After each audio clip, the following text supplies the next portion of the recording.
hormona. Y bueno, esta hormona tiene dos cadenas, la alfa y la beta, pero en su transcripto se forma a partir de la preproinsulina. Si ustedes ven, tiene varios segmentos, el D, el A, el B y el C. Este C, enfóquenlo, está de amarillito, viene a ser el péptido conector. No tiene nada que ver con proteína C. No tiene nada que ver con proteína C reactiva. Son tres que tienen el mismo nombre. ¿Ya? Cuando hablan de inflamación, van a decir proteína C reactiva. Pero no tiene nada que ver. Es una proteína C que une la cadena alfa y beta de la insulina. Y así se almacena en los gránulos de secreción hasta que se separan. Entonces se separa por una actividad endopeptidasa, se corta aquí y se corta aquí. Y nos da una cadena alfa de 21 y una cadena beta de 30 aminoácidos. Unidos por dos puentes disulfuro. ¿Y cuál es la utilidad de este péptido C que tiene 35 aminoácidos? Es una relación equimolar, 1 a 1, uno de insulina y uno de péptido C. Entonces, en la clínica tiene su utilidad porque nos permite evaluar si hay insulinomas, ¿ya? Adenomas que forman insulina, de tal manera que siempre debe guardar una relación 1 a 1. Ya conocen ustedes cómo es la exocitosis regulada, ¿se acuerdan? Pero les voy a repetir porque es importante que ustedes recuerden cómo se da esto. Para que yo libere insulina, ¿qué yo necesito? Glucosa. El estímulo es la glucosa. Y voy a aumentar insulina. Y para metabolizar la glucosa, ¿qué necesito? Insulina. Pero realmente la insulina es anabólico. ¿Qué significa anabólico? Síntesis. Estimula la síntesis de glucógeno. Entonces quiere decir que estimula la glucogénesis, estimula la síntesis de proteínas, proteogénesis, todo es génesis acá, y estimula la lipogénesis. ¿A partir de qué sustratos? Glucosa.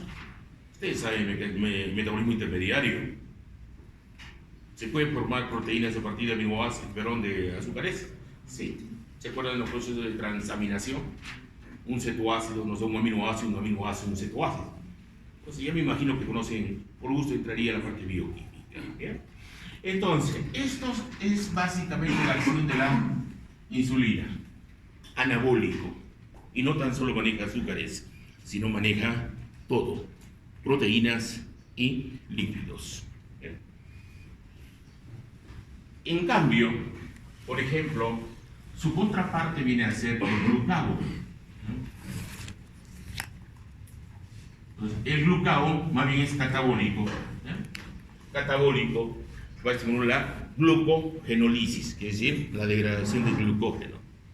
Es gluconeogénico, que quiere decir gluconeo, ya hemos repetido varias veces. Viene a ser la formación de glucosa a partir de sustratos no glucídicos. Es proteolítico, todo lo contrario, y es lipolítico. Pero esta hormona se le llama la hormona de la abundancia, porque es la única que es hipoglicemiante, va a bajar los niveles de glucosa, ¿ya? Va a metabolizar la glucosa. Y compite contra 5 hormonas que es necesario que ustedes las entiendan: glucagón, cortisol, T3, T4, GH y las catecolaminas, adrenalina, noradrenalina. Esas son catabólicas. Esta nos aumenta los niveles de glucosa. En cambio, ¿qué hace? Nos baja los niveles de glucosa. Entonces, si hablamos de glicemia normal, hablamos de 70 a 110 miligramos por decilitro. Entonces, cuando bajan los niveles de glucosa, se van a aumentar estos. Cuando suben los niveles de glucosa, lógicamente que se incrementa la insulina. pero no necesariamente cuando llega a 110. Ya cuando llega a 80 ya se aumenta. Porque al aumentar la glucosa, yo necesito metabolizar eso. Pase, ¿sí?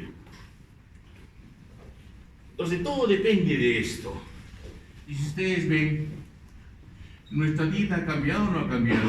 Si ustedes comparan la dieta paleolítica a la neolítica, ¿es igual o no es igual? Antes no había alimentos procesados o había azúcares refinados. No había sacarosa. Y recuerden que la sacarosa es más adictiva que la cocaína. Ustedes consumen gaseosa y más gaseosa. Perdón, sacarosa consumen y más sacarosa quieren consumir.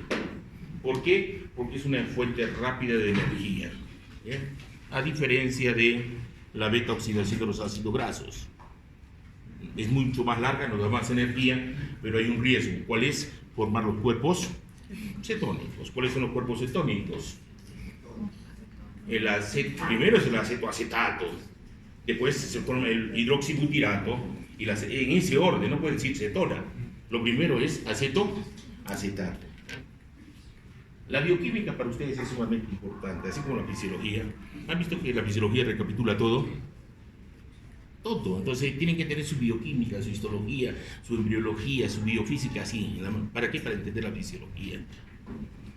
Y les va a ser bien conocer la fisiología. Van a ver que de aquí adelante todo es fisiología. Para entender la patología que necesito, primero cómo funciona normal. ¿Bien? Entonces miren, yo tengo unos GLUC. ¿Ya? Esos GLUC, hay diferentes GLUC, ¿no? Hay GLUC 1, y está el GLUC 16, han descubierto. Inicialmente clásicos eran 5, pero hago referencia al GLUC 2, por ejemplo. El GLUC 2, ¿dónde lo encuentro? En las células beta de los islotes de Langerhans. Entonces, cuando llega la glucosa, acá es la sangre, he consumido alimento glucídico, mi glucosa aumentó, y lógicamente mi sensor de glucosa, ¿dónde lo tengo? En las células beta de los islotes de Langerhans. Entonces ingresa, ¿no?, a través de este GLUC2, que viene a ser un transportador de glucosa. Al ingresar la glucosa por la glucosa 6-quinasa o exoquinasa, va a fosforilar. ¿Para qué la fosforila? ¿Para que no salga o salga? Para que no salga, porque si se queda como glucosa, se sale nuevamente. Entonces tiene que estar fosforilada. Y al estar fosforilada, entra a la vía glicolítica. Y puede llegar a la cadena respiratoria mitocondrial, quiere decir entrar al ciclo de Krebs. ¿Y qué me va a producir? ATP. ATP. Y cuando hay elevada energía en la célula beta, se cierra el canal de potasio. Entonces se queda atrapado. ¿Se acuerdan los canales de fuga de potasio? ¿Se acuerdan de sodio? ¿Para qué era importante que salga el potasio? Para recuperar el potencial de membrana. Esa es su función. Pero si no sale potasio, entonces quiere decir que hipotéticamente tengo más carga positiva o menos carga positiva. Tengo más carga positiva, eso se llama se despolariza la célula beta. ¿Y quién ingresa? Un canal dependiente de voltaje ingresa el calcio. Y el calcio mueve todo. ¿Ya? Es peligroso, el calcio mueve todo. ¿Se acuerdan de esa pregunta que les dije? ¿Cuál es el ion que se encuentra en menor concentración en el líquido? ¿Se acuerdan? El calcio. Si entra el calcio es peligrosísimo, provoca excitotoxicidad, es peligro. Recuerden que el potasio está acá 10.000 veces más afuera que adentro. Entonces, si entra más de lo que debe entrar, se altera todo. ¿Y esto qué hace? Activa el SNARE. ¿Ya? ¿Se acuerdan el SNARE? ¿Qué es el SNARE? Un complejo proteico que permite que las vesículas que tienen la insulina entren en oposición con la membrana y se produzca la exocitosis regulada. ¿Se acuerdan o no? ¿Conocen ustedes eso? ¿Y la exocitosis es en cualquier sitio o es en una zona específica? Es una zona específica. ¿En qué zona será eso? ¿En las basas planas o en las caviolas? Caviolas. Todo está regulado. No es por obra del Espíritu Santo que se desplaza. ¿Bien? Pero tenemos nosotros que las células beta liberan pancreostatina. ¿Qué es la pancreostatina? ¿Se acuerdan? La somatostatina inhibe, ¿no es cierto? Aquí también inhibe ¿quién? La liberación de insulina. ¿Bien? Pero la insulina además tiene una prima hermana. ¿Quién es la prima hermana de la insulina? Su gemela, ¿quién es? La amilina. ¿Ya? La amilina. Y esta amilina, su función es evitar los picos de glucosa. Uno de los grandes problemas de los diabéticos, ¿cuáles son? Los picos de glucosa. Esa es su función de la amilina. Y ahora lo están apuntando para controlarla. Se ha visto de que los diabéticos tipo 2, específicamente los 2, su nivel de amilina es baja. Entonces lo asocian, ese nivel bajo, a diabetes mellitus tipo 2. Entonces quieren ver la manera de incrementarlos para que el páncreas funcione en forma adecuada. Esos son mecanismos. ¿Bien? Pasamos. ¿Alguna pregunta hasta ahí? Ninguna, ¿no? Bien, vamos el receptor. El receptor es complejo, al igual que el de la GH, del IGF, de la prolactina, del lactógeno placentario humano. Entonces, si ustedes recuerdan de las clases anteriores, ya les hablé de esa homología de receptor. Acá hay subunidades alfa con dominio externo, beta con dominio transmembrana y dominio citosólico unido a una tirosina quinasa. Ya conocen la tirosina quinasa. Cuando se une la insulina a la subunidad alfa, pero son dos. ¿Se acuerdan que la GH se unía a una? La IGF se unía a una. Aquí son dos insulinas que se unen a cada cadena alfa del receptor de insulina. Esto que provoca la autofosforilación de los residuos de serina. Eso es lo que hemos hablado, ¿se acuerdan del Janus 2? ¿Se acuerdan? Lo hemos repetido varias veces, ¿no? Entonces, ¿qué hace fundamentalmente aquí? Nuevamente hablamos aquí de nuestro conocido IP3, K y el MAP quinasa. ¿Se acuerdan de este MAP quinasa o no? ¿Con qué estaba relacionado? ¿Expresión génica de qué? De la proliferación, de la diferenciación, de la apoptosis, el desarrollo de todo. Entonces, este está asociado a cáncer y diabetes. Este está asociado a regulación y enzimas. ¿Ya? ¿Me dejo entender o no? Entonces, lo van a ver acá. Aquí recuerden tan solo esto. Se activa el IRS, por si acaso, el sustrato receptor de insulina. Quiere decir autofosforilación. ¿Y con qué está vinculado? Primero, crecimiento y expresión. Más quinasa. Lo que viene a ser transporte de glucosa y metabolismo, anabolismo de glucosa, de grasa y de proteínas, está asociado ¿a quién? A IP3 quinasa. Entonces acá lo van a ver más bonito. IP3 tiene que ver con metabolismo. ¿Y qué viene a ser metabolismo? Enzimas. Y regulación a través de proteínas, quiere decir las alostéricas. Y canales, lógicamente. Los GLUT también están asociados ahí. Pero aquí está asociado ¿quién? A la MAP quinasa. ¿Y MAP quinasa qué viene a ser? Mitogénica, activa a la proteína quinasa. Quiere decir diferenciación, crecimiento. Apoptosis tiene que ver con MAP quinasa. Si nosotros manejamos MAP quinasa, ¿podemos manejar cáncer o no? Yo creo que sí, pero no sabemos cuándo, porque el problema está acá. Todo el mundo está enfocando aquí el problema. Muy bien. Regulación de la secreción de insulina. Yo tengo potenciadores, inhibidores e iniciadores. Por ejemplo, potenciadores, la acetilcolina, la arginina, el glucagón, el GIT. Aquí me voy a detener un ratito el GIT porque es algo importantísimo el GIT. Antes se les llamaba el GIT el péptido inhibidor gástrico, porque una de sus funciones es inhibir el vaciamiento gástrico, pero no era su principal función. Su función viene a ser incretina. ¿Y qué es una incretina? Con el GLP. ¿Ya? Son dos incretinas, GIT y GLP. El GIT ahora se llama péptido insulinotrópico dependiente de glucosa. Ese es el nombre correcto, ya no es péptido inhibidor gástrico. ¿Bien? ¿Cómo se llama entonces el GIT? Péptido insulinotrópico dependiente de glucosa. Y el GLP, péptido simiaglucado. ¿Ya? Entonces, ¿qué hacen las incretinas? Una de su principal función es incrementar la síntesis y liberación de insulina. ¿Ya? Repito, lo que hacen las incretinas es incrementar la síntesis y liberación de insulina.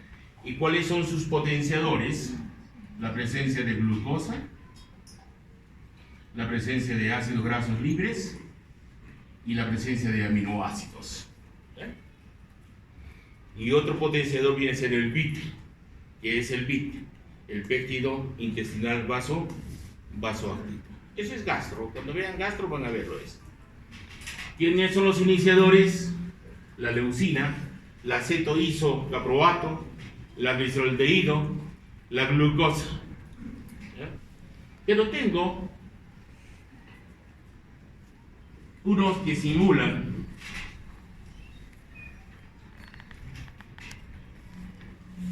llamémosles la acción de la glucosa sobre las células beta. A eso se llama la sulfoniluria. ¿Ya? ¿Cuál es una sulfoniluria? De la glibenclamida. ¿Conocen el gliabet? El glucofage. Ya deben manejar, ya en el próximo año hacen farmacología, ¿no es cierto?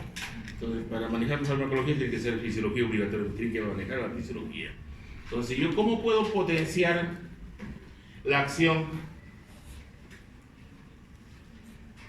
de las células beta? Primero, puedo yo cerrar con glibenclamida, ¿ya? El gliabet, lo pongo acá, gliabet. Voy a cerrar el canal de potasio de las células beta. Si yo cierro el canal de potasio de las células beta, ¿qué pasa con mi célula beta? Se despolariza. ¿Y quién ingresa? El cáncer. ¿Y qué hace? Estimula el SNAR y libera insulina. Eso es lo que hace la glibenclamida. Hay uno que ustedes, por ejemplo, las señoritas consumen para bajar de peso. Metformina. Es una guanidina. Es otra cosa. Tiene tres funciones. Uno, lo que hace es disminuir los niveles de glucosa. ¿Cómo? Inhibiendo la glucogenólisis. Si yo inhibo la glucogenólisis, ¿ya hay glucosa? No hay. No hay. Inhibo la gluconeogénesis. ¿Qué quiere decir la gluconeogénesis? No va a formar glucosa a partir de sustratos no glucónicos, entonces bajo glucosa. Aumento la sensibilidad de la insulina. ¿Qué quiere decir aumentar la sensibilidad de la insulina? Voy a hacer más eficiente la captación de glucosa y voy a formar a partir de glucosa proteínas, grasa y glucógeno. Y el tercer mecanismo de la metformina inhibe la absorción intestinal de la glucosa. Entonces, ¿baja o no bajan de peso? Bajan de peso. Hay un problema con las señoritas con el SOT, el síndrome de Stein-Leventhal se llama, así que Stein-Leventhal.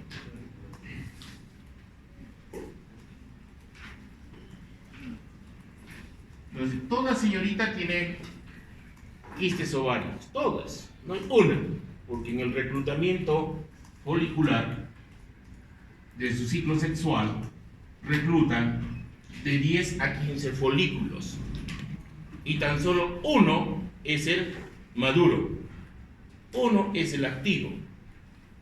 Pudieran ser dos si eso lo quisiera, pero uno es normal. ¿Y qué pasa con los restantes? Van a formar quistes. Pero en la menstruación los van eliminando. Si no lo puede eliminar, ¿qué pasa con sus quistes? Aumentan de tamaño. Y al aumentar de tamaño hay una alteración de las gonadotrofinas y la relación LH-FSH se hace más de 3. Y si es más de 3, quiere decir ovario poliquístico, más la placa radiográfica que hay quistes. ¿Y con qué cursa la señorita? Cursa con diabetes, aumenta de peso. Y comienza a aparecerles acné reactivo, que es propio del hombre, no de la mujer. Y comienza a tener su piel, aparece un vello donde no debería haber vello. La mujer es mamífera, tiene vello, pero es delgado, es glabro. En cambio del hombre lo han tejido, es hirsuto. Es un asco el piel del hombre, tiene vello en todos sitios. Es mamífero, en cambio ustedes tienen, pero es... Imagínense que comienza a crecerles barba a ustedes. ¿Es normal o no? Bigotitos ahí. Para nada, eso ya nos dice un signo. ¿Cuál es? Ovario poliquístico. Y uno los trae, como es síndrome, tengo que atacar a diferentes niveles. No es un solo tratamiento.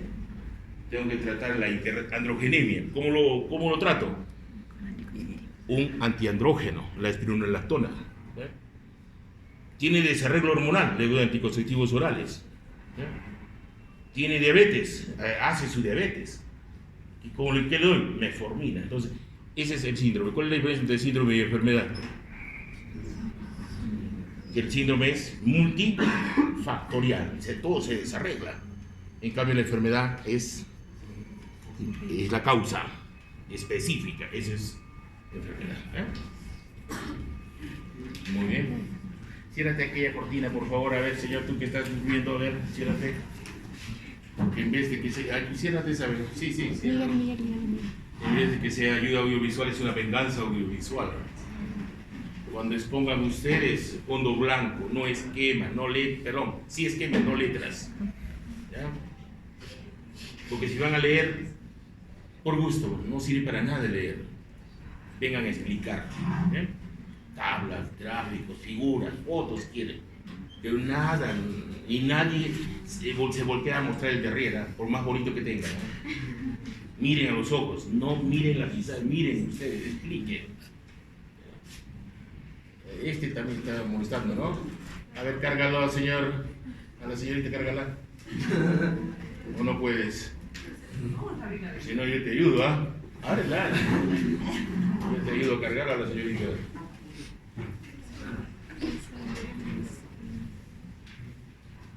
Se ha descolgado un... Ya. Puedes, o trépate o cargala, ahí tiene un ganchito, creo. Hay un ganchito ya, ¿lo ves? Trépate en la carpeta. ¿Lo ves el ganchito? En la galería hay un ganchito que está ahí, parece tu cachito. ¿Cómo nosotros tenemos resolución visual? ¿Por refracción? ¿Por absorción o por transmitancia? Por absorción de luz. Pero si hay refracción de luz, uno ve, cega. ¿Ya? Cega. Entonces, en vez de ser ayuda audiovisual, más bien es una venganza audiovisual. ¿Ya? Vamos. Inhibidores. La somatostatina, ya saben que es inhibidor de todo, galanina, y agonistas alfa-2 adrenérgicos. ¿Ya? Estas son las incretinas. Esto es bonito realmente. Ahora hay unos fármacos que son las gliptinas, ¿ya? En este caso les he colocado la sitagliptina. ¿Ya? ¿Por qué es importante manejar esto? Porque lo que hacen estas es inhibir a esta enzima, ¿ya? La dipeptilpeptidasa 4. Les pregunta el examen, ¿ya? Dipeptilpeptidasa 4. ¿Y cuál es su función? Desactivar mis incretinas. A los 4 o 5 minutos me desactiva la GIT y a los 2 a 3 minutos me desactiva el GLP. Quiere decir que rápidamente los voy a tener inactiva y los voy a eliminar por vía renal. Y la idea para manejar diabetes es más bien tener activas las incretinas. ¿Y en dónde se liberan estas incretinas? Cuando existen ácidos grasos, aminoácidos. azúcares. En el duodeno, las células K liberan GIT. ¿Qué era el GIT? ¿Se acuerdan? El péptido insulino trópico dependiente de glucosa. Antes denominado, ¿qué? Péptido inhibidor gástrico. Es su función también, pero es secundario. Secundario. Las L que me liberan, GLP, el péptido símil a glucago. ¿Bien? Entonces, si yo me aseguro que estén activas estas con mayor tiempo, voy a liberar más insulina. Y si libero más insulina, voy a metabolizar todos los azúcares, bajo la glucosa. ¿El peligro cuál es? De que tenga hiperglicemia y mis células piensan que no hay glucosa y ¿qué hacen? ¿Qué hace la célula cuando no hay glucosa? Utiliza los ácidos grasos y las proteínas. ¿Bien? Y el riesgo ya saben cuál es. Caquexia, si utilizo proteínas, y si utilizo ácidos grasos, beta-oxidación, los cuerpos cetónicos, que se llama la cetoacidosis. ¿Ya? Cetoacidosis. Pero vean ustedes que no tan solo hacen aumento de insulina, tienen otras funciones. Una función importante es la memoria. Yo les digo, ¿cómo es un diabético? ¿Tiene problema cerebral o no? Comienza a olvidarse las cosas. Y está asociado a que las incretinas disminuyan. Aparte de ello, este GIT estimula glucagón, en cambio el GLP disminuye el glucagón. Además, lo que hace, esto es como un denominador, disminuye la apoptosis e incrementa la proliferación de las células beta. Entonces están asegurándose de que las células beta estén proliferadas e incrementen la secreción de insulina. Pero además, el GIT estimula la mineralización ósea, aumenta la lipólisis, y por el otro lado, el GLP es un cardioprotector. Un diabético, ¿cómo está su corazoncito? ¿Cursa con hipertensión o cursa con hipertensión un diabético? Sí. Entonces, si nosotros mejoramos esto, imagínense, incrementamos incretinas, inhibiendo, ¿qué viene a ser la DPP4? Dipeptidil peptidasa 4. Si yo la inhibo con las glitinas, hay una familia de glitinas. Aquí les he puesto la sitaglitina, que fue la primera que comenzaron a investigarla. Y en nuestro medio están trabajando con eso. Otro aspecto es de que disminuye la secreción gástrica, y inhibe la secreción o el vaciamiento gástrico, que fue uno de los mecanismos iniciales por los cuales se describió la presencia de estas hormonas que no se llamaban en ese tiempo incretinas. ¿Cuál es su mecanismo? Miren, su receptor se encuentra, miren, en célula beta, tanto del GIT como el GLP. Va a activar a la proteína G para formar segundo mensajero AMP cíclico. Este AMP cíclico activa una proteína quinasa.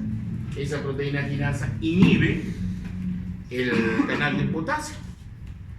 ¿Qué pasa si inhibo el canal de potasio? Se despolariza la célula beta y ¿qué ingresa? El calcio. ¿Y qué va a hacer el calcio? Activa el SNARE para que se libere insulina. Aparte de ello, voy a estimular la síntesis de insulina para poder almacenarlo en los gránulos de secreción y verterlo a la sangre para que se encargue de llevarlo a todo el organismo.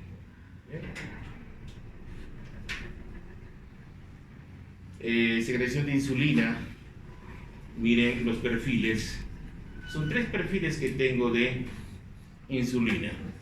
Esto es controlado por el ritmo biológico, ritmos circadianos.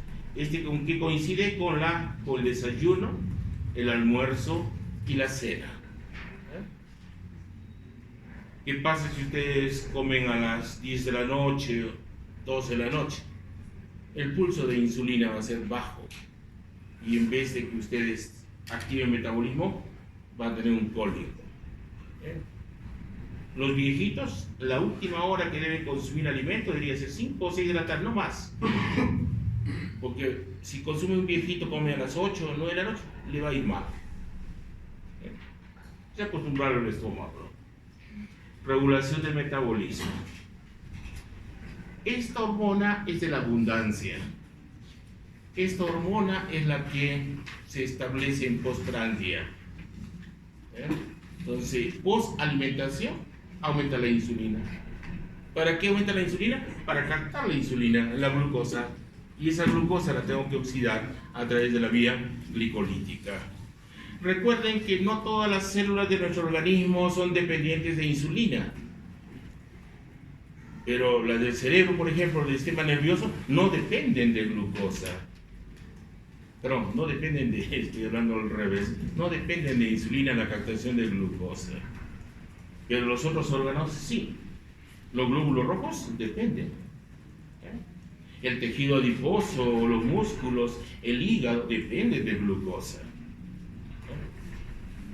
La incorporación de glucosa a través de la insulina.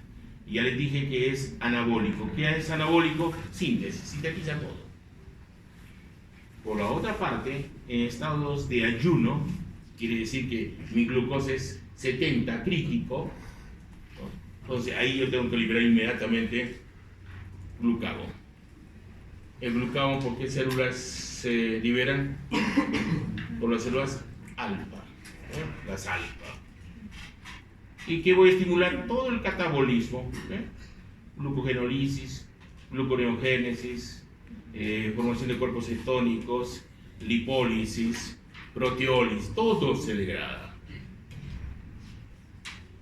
Entonces vean aquí, alimentación, ayuno. Entonces después de la alimentación mi glucosa aumenta y va a estar más de 110. Y cuando es más, lo que se estimula son las células beta y se inhiben las alfa. Libero insulina, y la insulina que hace anabólico, hasta que recupere el nivel de glucosa, el bajo nivel de glucosa, y desactivo el mecanismo del eje. Pero ¿qué pasa en ayuno?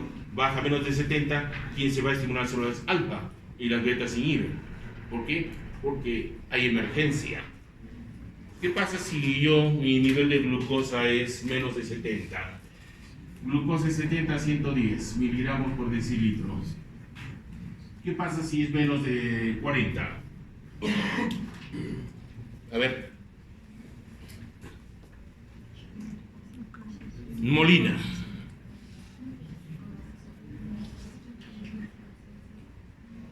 ¿Qué pasa si es menos de 40, señor?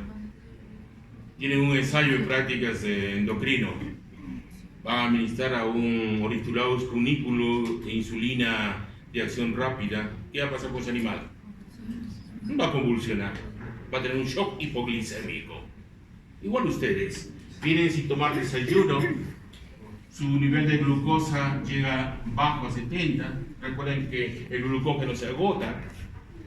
¿Y qué van a hacer? A través de la beta-oxidación, que van a formar cuerpos cetónicos. 9 de la mañana tienen olor a manzanita el aliento, 10 de la mañana a manzanita, 12 del día, vinagre. Tiene mal olor, pero están obteniendo energía para el mantenimiento del cerebro.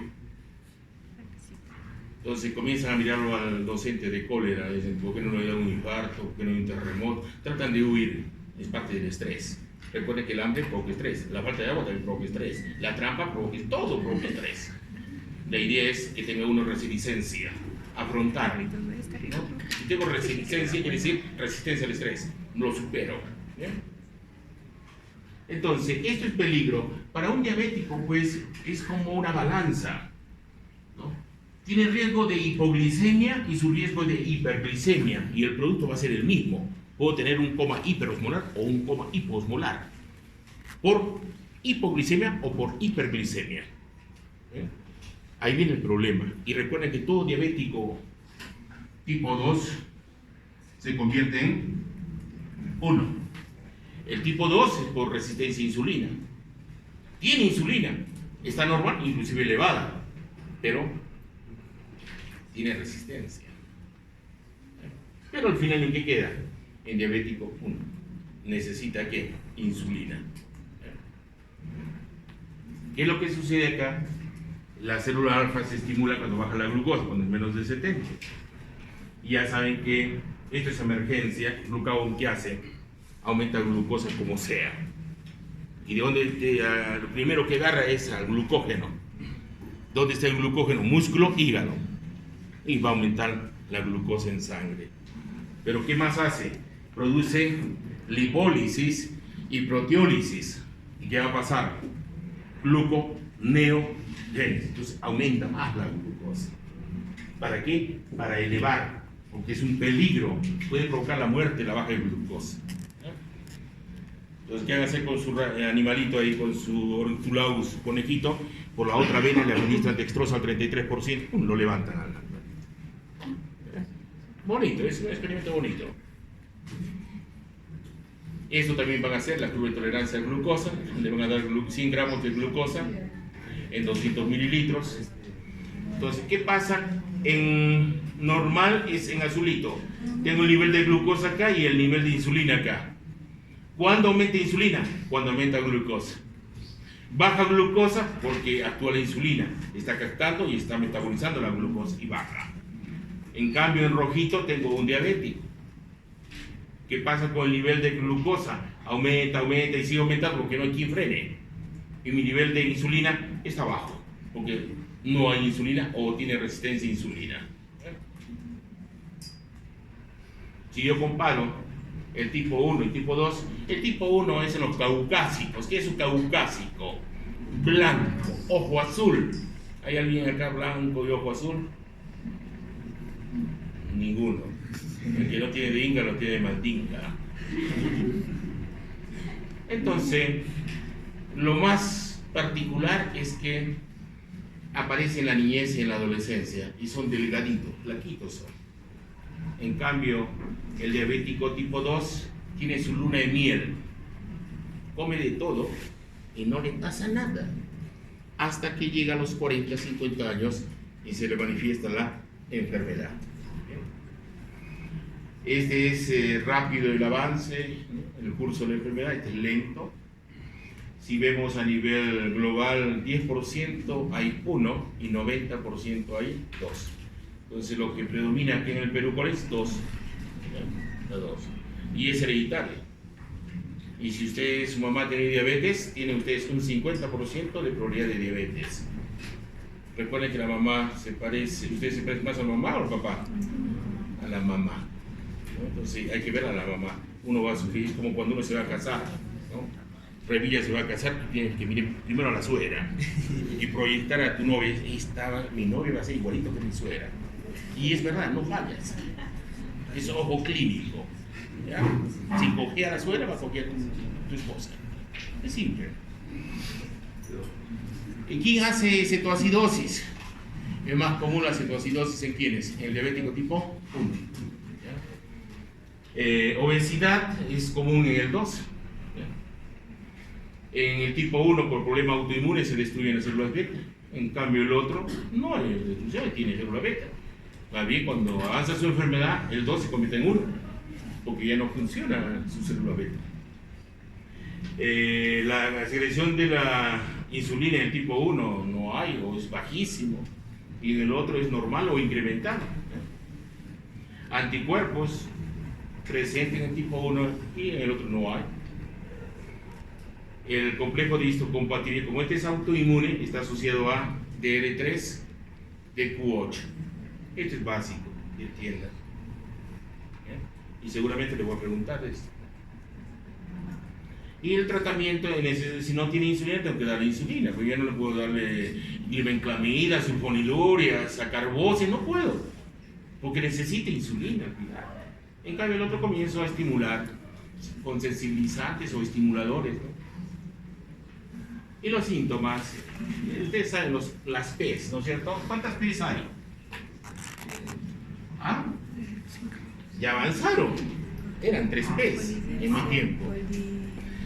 La P, poliuria, micciones frecuentes. Entonces, si ustedes ven al papá que se despierta una vez, 2 veces en la noche para ir a miccionar, sospechen que está con problema de diabetes. Polifagia.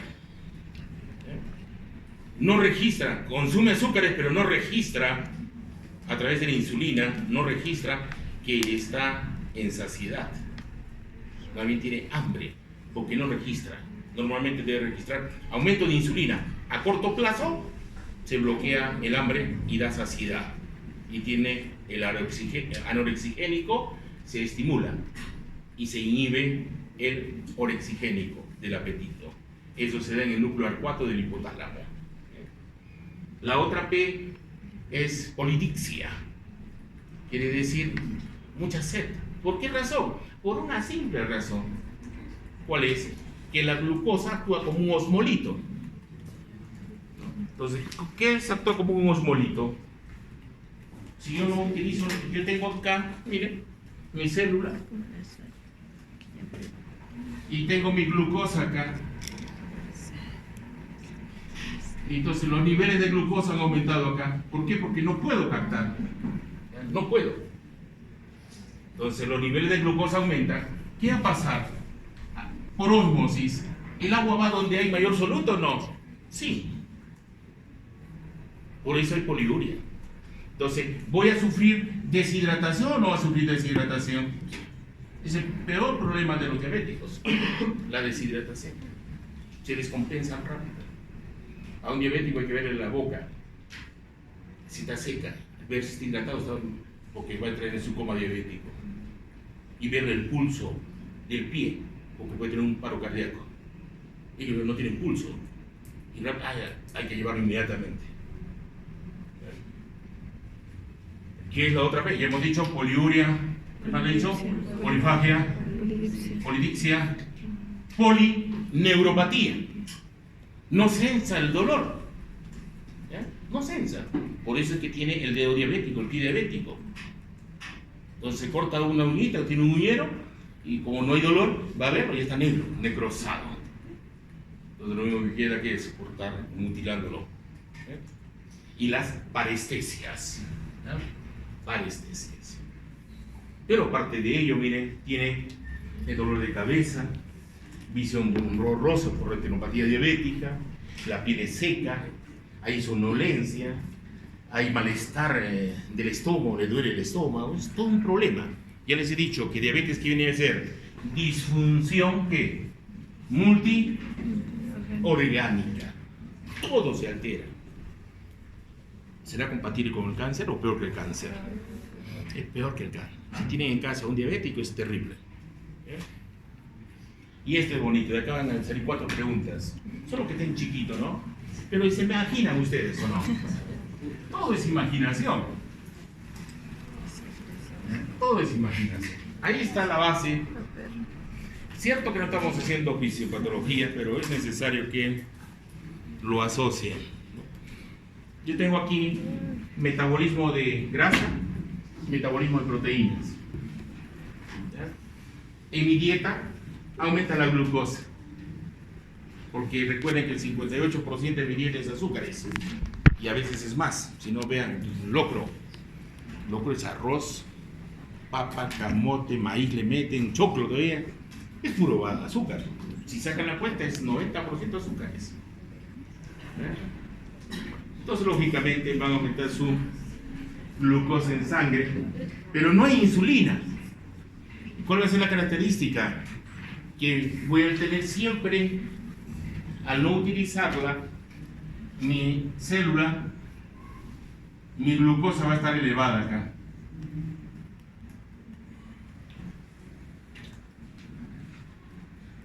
Va a estar elevada, porque no la puedo captar ni la puedo metabolizar. Entonces, ¿qué se va a estimular acá? Voy a aumentar la lipólisis. ¿Ya? Voy a perder tejido adiposo, por eso que bajan de peso. Aumentan los ácidos grasos libres. Y estos van a servir para sustratos de ¿qué? De la gluconeogénesis. Por el otro lado, aumento el catabolismo proteico. Tengo más aminoácidos y esos aminoácidos van a servir también de sustratos. Yo también bajo de peso. ¿Por qué razón? Porque estoy perdiendo masa muscular. Y también mi piel se adelgaza. ¿Se acuerdan en Cushing? Había proteólisis, ¿se acuerdan? ¿Ya? Tanto en el agudo como en el crónico. ¿Ya? Entonces, ¿qué pasa aquí? Mis niveles de glucosa incrementan, pero no los puedo utilizar. Disminuye la utilización porque yo tengo, o no tengo insulina, o tengo resistencia a insulina. ¿Ya?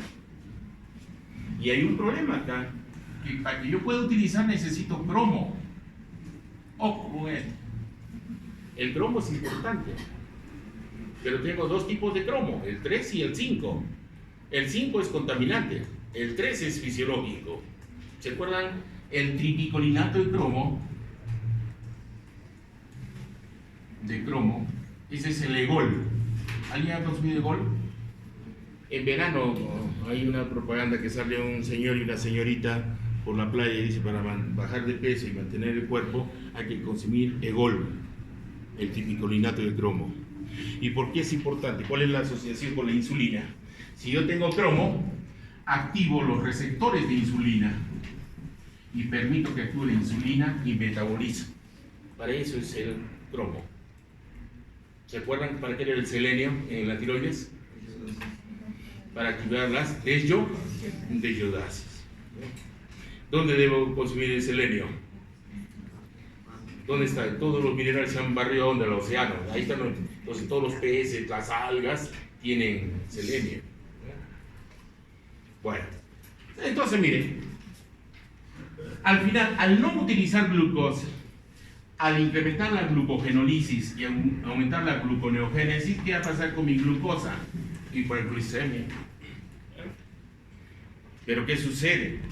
Que yo no registro, mi cerebro no registra que he comido. Estoy en ayuno. Entonces, ¿cuál es la manifestación del ayuno? Polifagia, hambre. Ya no es apetito, es apeto. Entonces comienzo a consumir más alimento e incremento más el nivel de glucosa. Es como un círculo vicioso. Ahora, ¿qué va a pasar cuando hay hiperglicemia? Entonces, el umbral, así se llama, umbral de glucosa en sangre es 200 miligramos por decilitro para que exista glucosuria. ¿Qué significa eso? Que lo normal era 70 a 110, ¿se acuerdan? ¿Cuándo voy a tener glucosuria? Cuando supere el umbral. ¿Cuál es el umbral? 200. Pero con 200 ya estoy volando o no estoy volando. Antes ni me doy cuenta. ¿Ya? Y ahí el término de mellitus. ¿Por qué le decían mellitus? Del tipo los griegos. Que veían ellos de que cuando miccionaban iban a eliminar su orina, se queda como una melaza. De ahí viene diabetes mellitus. Entonces siempre ha existido la diabetes. Ahora, esta glucosa que entra a la nefrona, en la nefrona, aquí yo tengo células tubulares, así se llaman células tubulares, y por acá pasa la orina primaria. Entonces acá tengo exceso de glucosa. ¿Va a jalar o no va a jalar agua? No, va a jalar agua y va a formar más orina primaria. Se llena la vejiga y va a tener que glucosuria con deshidratación. Y si yo estoy deshidratado, me da sed. Lógico, voy a tener polidipsia, sed. ¿Y qué debo hacer? Aumentar la secreción de ADH para retener la ingesta de agua. Ahora, al deshidratarme, ¿qué va a pasar con mi volemia? Baja, y mi presión arterial baja, y hay un colapso circulatorio. Entonces, ese colapso circulatorio o me desencadena en coma o me muero. Pero aparte de ello, voy a desencadenar por los cuerpos cetónicos una acidosis metabólica. Entonces, ¿cómo voy a respirar? Voy a tener una respiración de Kussmaul. ¿Y cómo es Kussmaul? Inspiro profundo y expiro profundo. Entonces, ven un paciente así, ese está ya para entrar a coma. Fácil detectarlo. abre la boca y boca seca y comienza, ya, este está para su coma. ¿Ya? Esa es la respiración acidótica, se llama esto, ¿ya? De Kussmaul. ¿Ya? Eso es el entorno de la fisiopatología del diabetes. ¿Complicado o no complicado? Complicado. ¿Quién ha desencadenado el incremento de diabetes? Nosotros mismos. ¿Por qué? Por los azúcares refinados, que son adictivos. Cuando ustedes consumen gaseosa, les da ganas más de gaseosa. Pero ¿los hidrata o los deshidrata? Los deshidrata, y más si se van con su enamorado árabe al cine, peor. Ya han visto ustedes, ¿no? Ya lo conocen ustedes, eso. Muy bien. Un descansito.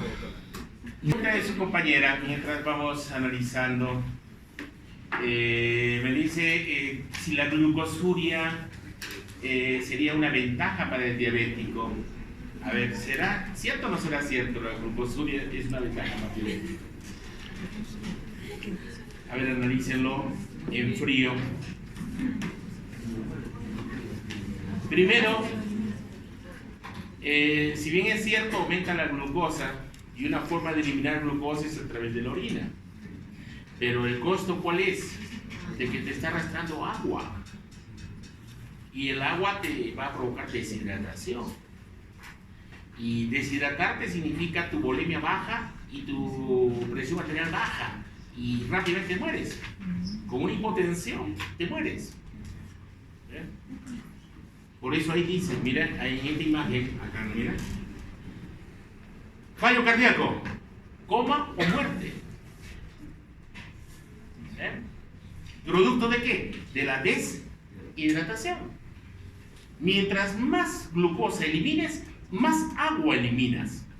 Porque está actuando como un osmolito. ¿Me puedo entender?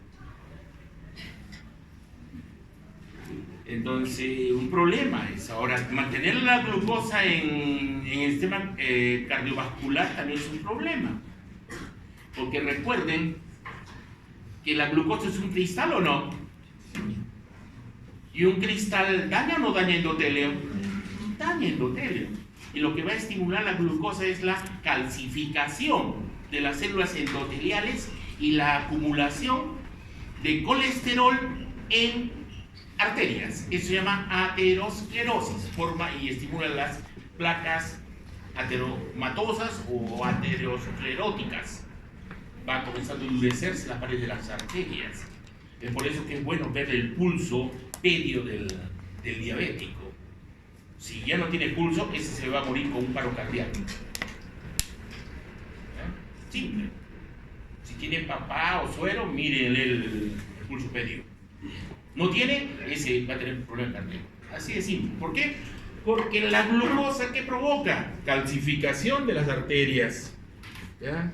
Y la acumulación de los ateromas. ¿Qué es un ateroma? Es un tumor graso que las células, los macrófagos van fagocitando los LDL, colesterol, y forman las células espumosas. Y las células espumosas comienzan a formar así como capas. Entonces, una arteria que normalmente debería tener una luz de esta manera, imagínense esta arteria. Yo tengo acá mi célula, vamos a ponerlo así mejor, mi célula endotelial así, y veo que se van acumulando grasa acá, ¿miren? Y comienzo, voy a hacerlo exageradamente, ¿eh? Así. Entonces, ¿qué va a pasar? Este es todo un ateroma.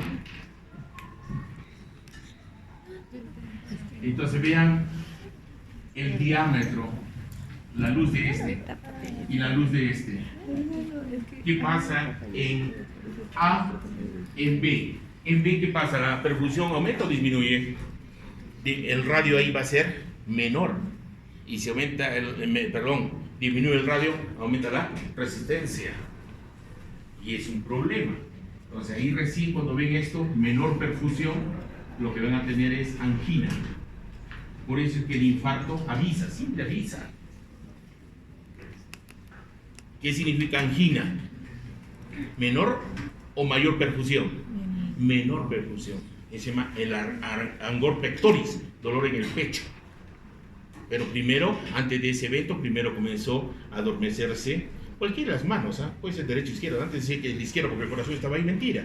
Por cualquiera de las manos, de los brazos, los antebrazos, y de ahí se ubica acá. Y cuando van a tener el dolor en el mentón, esta es la quijada, el mentón.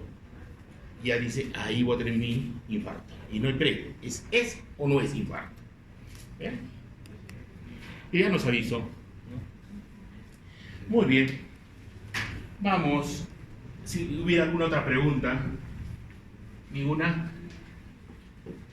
Hablen. ¿Alguna duda? Ninguna, ¿no? Ya, avanzamos. Entramos a la homeostasis mineral. Cuando hablamos de homeostasis mineral, tenemos que hablar de varias hormonas. La PTH, la D3, que viene a ser la 1,25 dihidrocolecalciferol. ¿Qué más hablamos aquí? La calcitonina.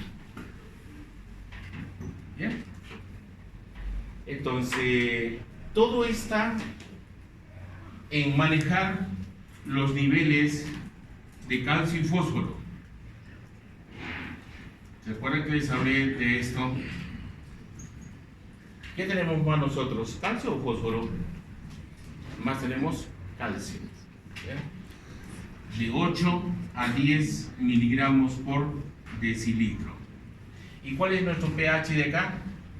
7,4. Si consumen carne y el carne tiene más fosfatos, ¿se acidifica o no se acidifica nuestro medio interno? Sí, se acidifica. ¿Y de dónde voy a sacar calcio? De los huesos.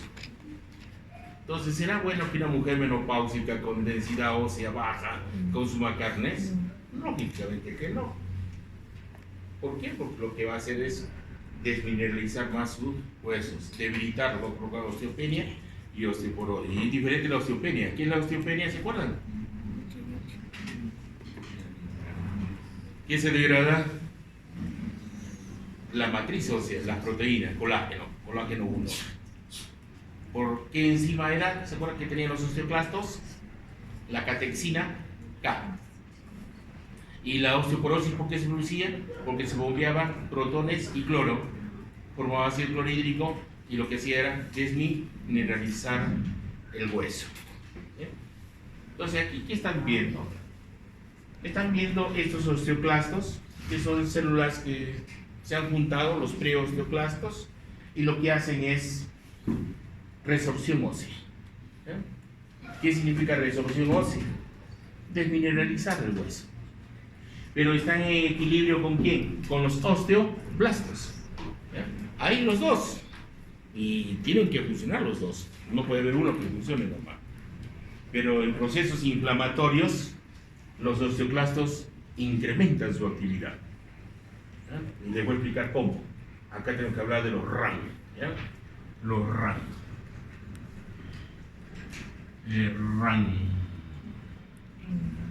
RAN ligando. ¿Ya? RAN ligando capas. RAN ligando capa es un receptor activado nuclear ligando capa. Bien. Empecemos. El calcio es 8 a 10 miligramos por decilitro. Y han visto que el calcio es sumamente importante, pero también peligroso. ¿En dónde lo tenemos? En la leche lo tenemos, cierto, pero ahí hay un paradigma de la leche. Recuerden que la leche tiene calcio, cierto, pero esa leche está diseñada ¿para quién? Para los hijos de la prole de ese animal, no para el humano. Entonces, tomar leche de otra o taxón más nos va a provocar alergias que hacernos bien. Mejor tomen leche de coco, leche de soya, a leche de vaca.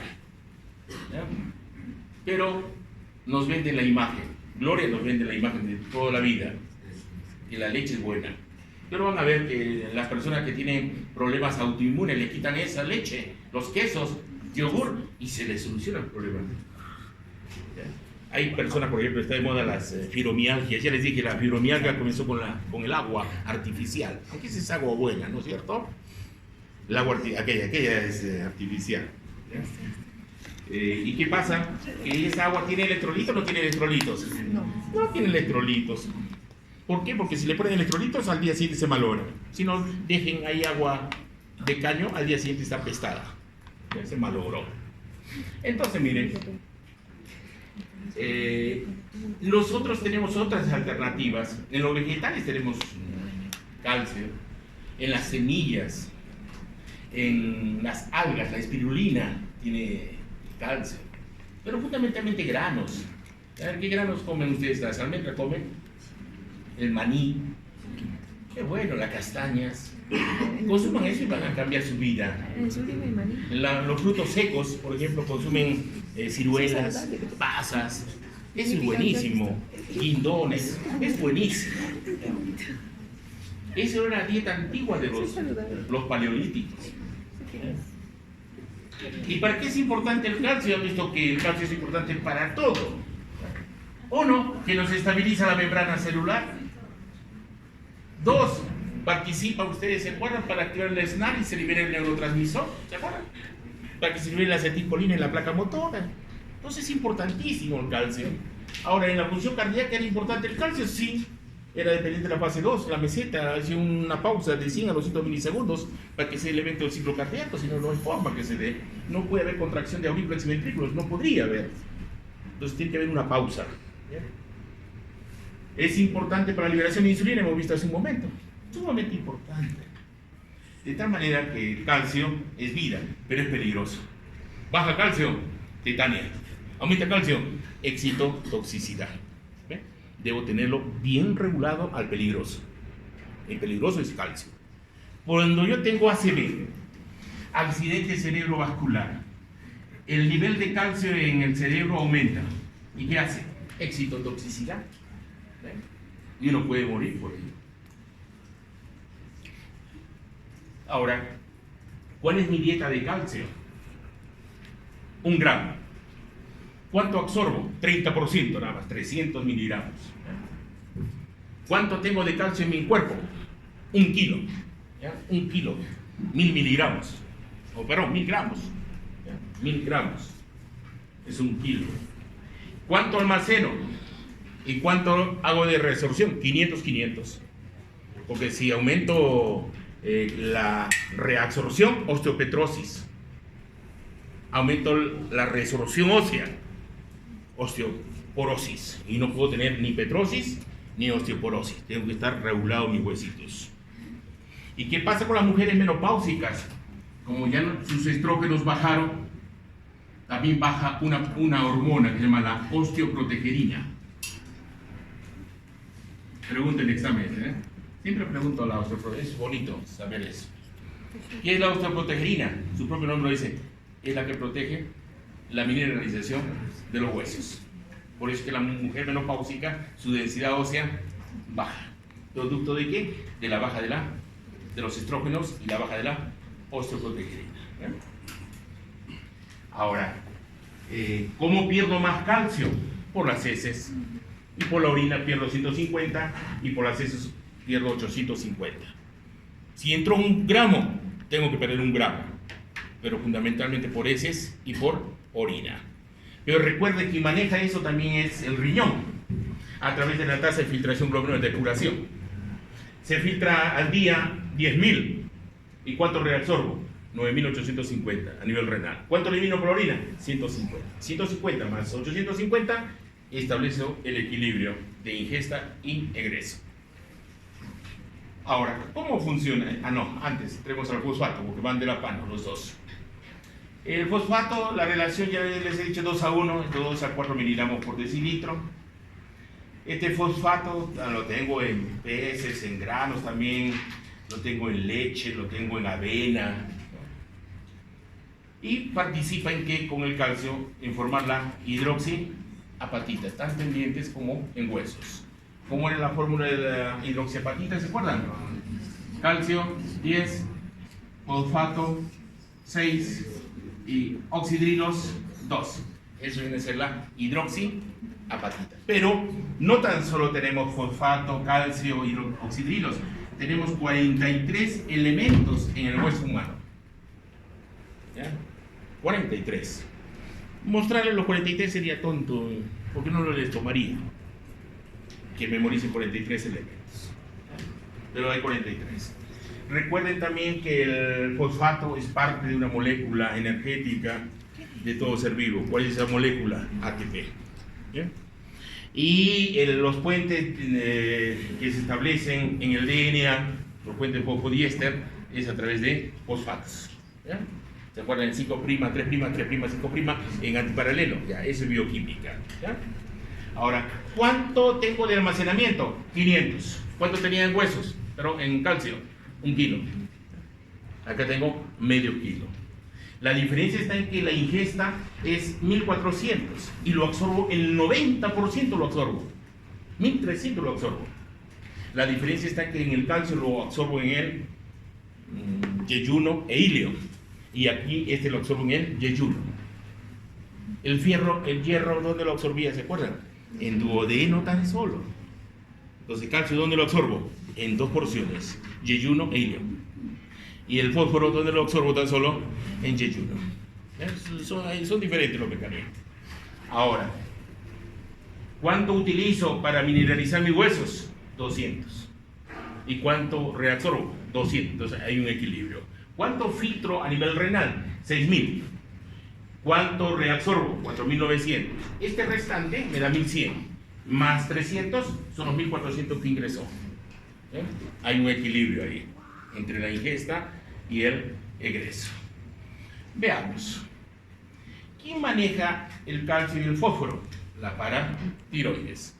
En la paratiroides, en la parte de atrás de la tiroides, tenemos 4 núcleos ahí que vienen a constituir la glándula paratiroidea. ¿Cuándo se estimula? Cuando el calcio baja.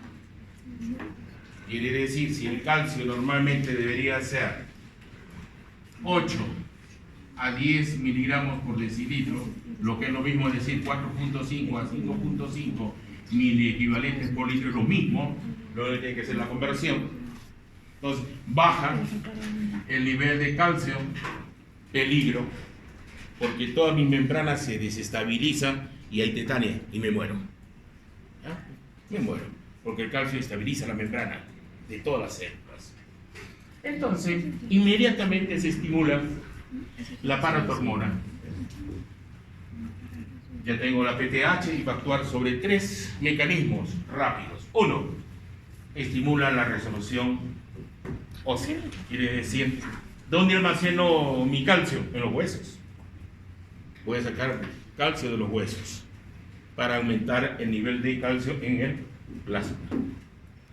¿Qué hago?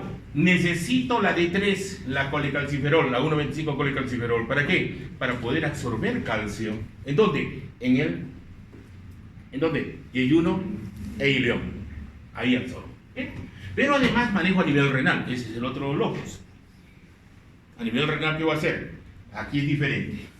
Aumento la reabsorción de calcio para aumentar los niveles de calcio en plasma, pero disminuyo la reabsorción de fosfatos. Dicho de otra manera, estimulo la eliminación de fosfatos a través de la orina. Quiere decir que estimulo la fosfaturia. ¿Me puedo entender? Si elimino la fosfaturia, ¿qué pasa? El nivel de fósforo en plasma baja. En cambio, el de calcio sube.